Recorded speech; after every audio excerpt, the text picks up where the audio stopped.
કેમ છો ભાઈ નરેન્દ્રભાઈ? આજે ઇન્ટરવ્યૂ આપી શકું એવું નથી સાહેબ, નકર કોઈનું ઊભા ના રહેવા દો.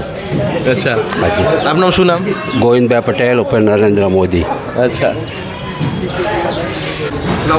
એવું હતું કે નરેન્દ્રભાઈ મોદી રાણીપમાં વોટ આપવા જતા હતા, પરંતુ અત્યારે અમરાવતી વિધાનસભામાં ક્યાંથી દેખાઈ ગયા? આપણી જોડે એક એવા વ્યક્તિ છે કે જે નરેન્દ્રભાઈ મોદી જેવા જ સેમ દેખાય છે. શું નામ આપનું? મારો ગોવિંદભાઈ પટેલ ઉપર નરેન્દ્ર મોદી.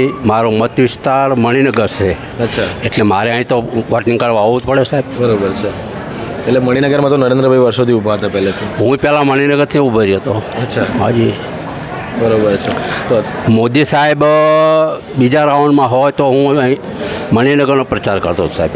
બરોબર, એટલે લોકોને એવું કે ભાઈ નરેન્દ્રભાઈ મોદી જ આવે છે. હાજી સાહેબ. અચ્છા, તો આમ કોઈ કિસ્સા એવા કે નરેન્દ્રભાઈ મોદીના લોકો કે આમ તમને કમેન્ટ કિસ્સા તો એટલા બધા છે કે એને નરેન્દ્ર સાહેબ મોદી સાહેબના કોઈ વર્ણ વિશે કેવું નથી, એટલા બધા કિસ્સા છે. અને એક મહાપુરુષ છે આ વ્યક્તિ, એક મહાપુરુષ છે. ન ભૂતો ન ભવિષ્ય, આવો માણસ હવે પછી કોઈને મળવાનો નથી.